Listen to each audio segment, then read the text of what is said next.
Bonjour les amis, bienvenue sur ce nouveau podcast du site commentphotographier.com.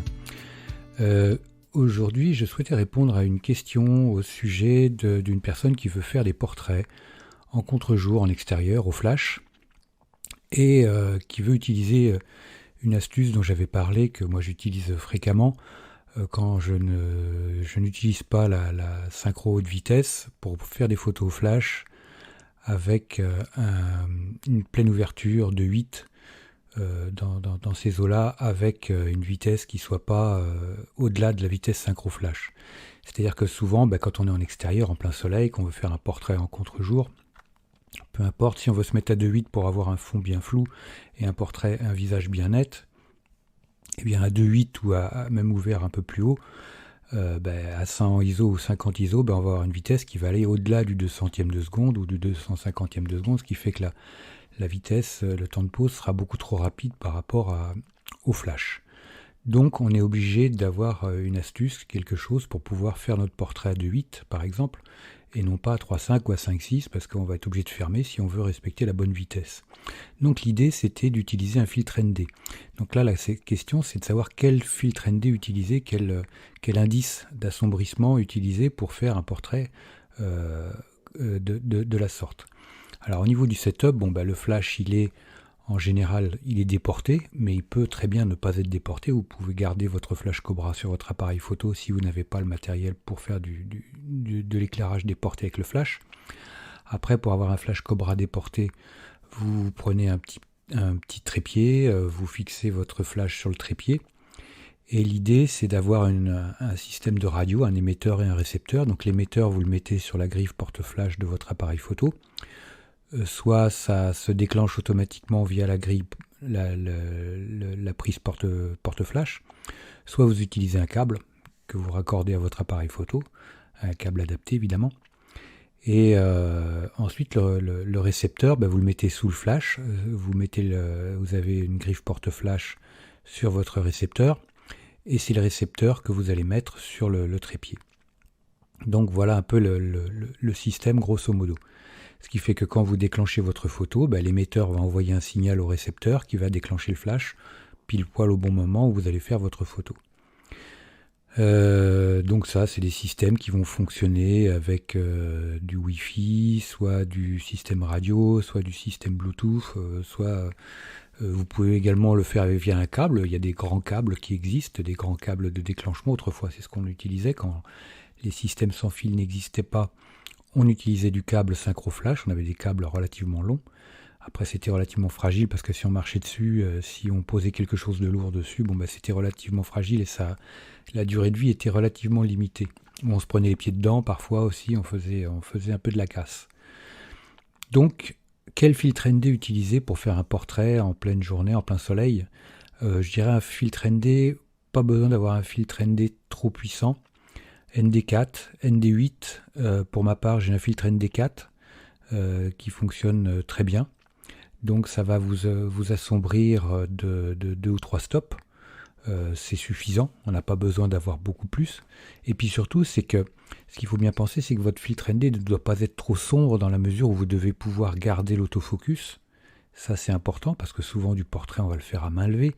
Si vous avez un filtre ND qui est trop sombre, que vous déjà vous voyez très mal à travers et que votre appareil photo n'arrive pas à faire la mise au point, vous êtes un peu dans la panade. Donc attention à ça, prenez un filtre ND4. Le ND8 n'est pas forcément nécessaire, mais un ND4 suffira. Moi c'est ce que je fais, j'ai un filtre ND4, j'arrive à voir sans trop de difficulté à travers. Et mon appareil photo arrive à faire la mise au point malgré le filtre ND. Alors après, il est peut-être un peu moins réactif, tout ça, il y a quand même la médaille a un revers, mais bon, le revers n'est pas non plus insurmontable, et on parvient quand même à faire des photos correctes. Ensuite, c'est vrai que le contre-jour va ajouter des difficultés pour l'appareil photo, parce que on met un filtre ND par-dessus, donc déjà on lui complique la tâche, et si en plus on se met en contre-jour, lui, va falloir qu'il comprenne que le sujet, c'est l'ombre chinoise où il va falloir faire la mise au point. Donc c'est là où on va éventuellement, on risque peut-être d'avoir des difficultés techniques, mais ça n'est pas insurmontable. Loin de là, il suffit de bien s'y prendre, de bien comprendre comment fonctionne l'appareil photo et d'utiliser le bon mode d'autofocus. Déjà, on est sur un autofocus en mouvement parce que nous, on va bouger, le sujet va également bouger. Bon, c'est vrai que les gens, on ne court pas non plus, mais les micro-mouvements, comme on est à pleine ouverture, il faut faire attention parce que la profondeur de champ va être très courte. Donc c'est pour ça que l'appareil photo a besoin de suivre notre sujet malgré les mouvements du photographe et les mouvements du sujet. Parce que ces mouvements peuvent être imperceptibles, mais après, tout va dépendre de la distance qu'il y a entre vous et le sujet. Si vous faites un portrait plein visage, la marge d'erreur en autofocus ne sera pas la même que si vous êtes sur un buste ou un portrait en pied. Portrait en pied, la netteté elle est beaucoup plus loin. Portrait en visage, la netteté est beaucoup plus courte, donc on est beaucoup plus près et la profondeur de champ va être beaucoup plus fine. Donc on sera peut-être plus soumis à des erreurs. Donc attention à tout ça, soyez vigilants, quitte à un peu travailler au ralenti. Demandez à votre modèle de figer un peu les poses, d'attendre, de ne pas bouger, et pour vous c'est pareil. Donc il faut également de votre côté faciliter la tâche à votre appareil photo, ne pas chercher malgré les difficultés que vous accumulez contre lui à vouloir faire les photos comme vous avez l'habitude contre vents et marées, c'est-à-dire si vous êtes quelqu'un qui est un peu qui est un peu hyperactif, qui veut faire les choses dans le mouvement, qui ne tolère pas la perte de temps, il va falloir mettre un peu d'eau dans votre vin parce que votre appareil photo, lui, vous lui mettez un peu des bâtons dans les roues. Donc il risque un peu de ramer, ça peut arriver en fonction du modèle et de ses capacités et des conditions aussi. Donc soyez indulgents et travaillez un peu d'une façon un peu plus lente. Et laissez le temps à l'appareil photo de faire ses réglages, de faire sa mise au point. Assurez-vous que la netteté est parfaite. Alors c'est vrai que le filtre ND va atténuer un peu votre capacité d'observation, de voir si vous êtes bien net ou pas, mais c'est là où justement il va falloir bien faire une série d'images, vérifier sur l'écran si c'est correct et tout, quitte à la limite avant la séance définitive de vos photos, de faire un test. Faites un test avec un ami, un enfant, quelqu'un de votre famille, peu importe, on s'en fout, ou le chien. Faites un test, flash, filtre ND, contre-jour, et faites une série de photos pour voir si votre appareil photo se comporte bien, s'il n'y a pas de soucis, si vos photos sont bien nettes, s'il n'y a pas des petits problèmes, ou si par exemple il fait une photo floue toutes les 4-5 photos. Donc c'est là où après, n'hésitez pas à multiplier les photos, contentez-vous pas de faire une photo par... 3-4 photos par pose. Non, faites-en une dizaine pour être sûr que dans l'eau, vous aurez au moins des choses bien nettes et augmenter vos chances de réussite. Ça, c'est vraiment important. Ne faites pas les choses de façon parcimonieuse. N'hésitez pas à shooter, même un peu trop s'il le faut. Au moins, vous augmentez votre pourcentage de chances de réussite. Ça, c'est également important. Voilà, donc je vous ai ND3, ND4, mais ND4, ND8, pardon. Moi, je pense que le ND4 suffira largement. Moi, c'est ce que j'utilise et j'ai pas de problème avec ça. Voilà, les amis. Écoutez, si vous avez utilisé ce type de technique et n'hésitez pas à partager également si vous avez d'autres solutions, d'autres idées. On est toujours preneur, avec plaisir. N'hésitez pas à me laisser un like. Moi, je vous like super fort. N'hésitez pas à partager ce podcast, à vous y abonner également, à vous abonner à la chaîne. Et puis, je vous dis à très vite. Ciao, les amis.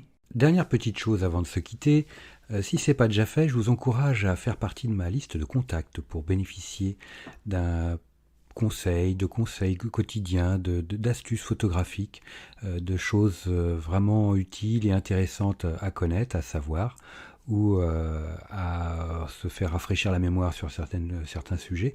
Il y a toujours un intérêt à avoir un petit lien entre nous au niveau quotidien. Il y a aussi quelques réclames commerciales, je dirais, de temps en temps. Voilà, donc n'hésitez pas à aller voir sur les formulaires du site comment-photographier.com. Vous en avez sur les articles au niveau de la colonne de droite ou autrement en bas d'article, vous avez des formulaires un peu partout et vous pourrez comme ça ainsi faire partie de la liste de contacts. Autre chose également, actuellement, il y a 50% de réduction sur toutes les formations du site commentphotographier.com. Donc vous allez sur le site commentphotographier.com et vous allez sur la page formation, tout simplement. Ou alors comment-photographier.com/ formation photo. Mais allez sur le site, ça sera beaucoup plus simple. Donc vous avez 50% avec le code 5050 en chiffre arabe et vous pourrez bénéficier de toutes les formations à moitié prix. Vous avez une quarantaine de formations sur la photo de paysage, vous avez des formations sur le portrait, vous avez des formations sur les photos d'enfants, sur les photos flash, sur la photo culinaire, j'en passe et des meilleurs les amis. Donc ne vous privez pas, c'est actuellement avec le code promo 50 50%. Voilà les amis, je vous dis à très vite pour de nouveaux podcasts. Ciao.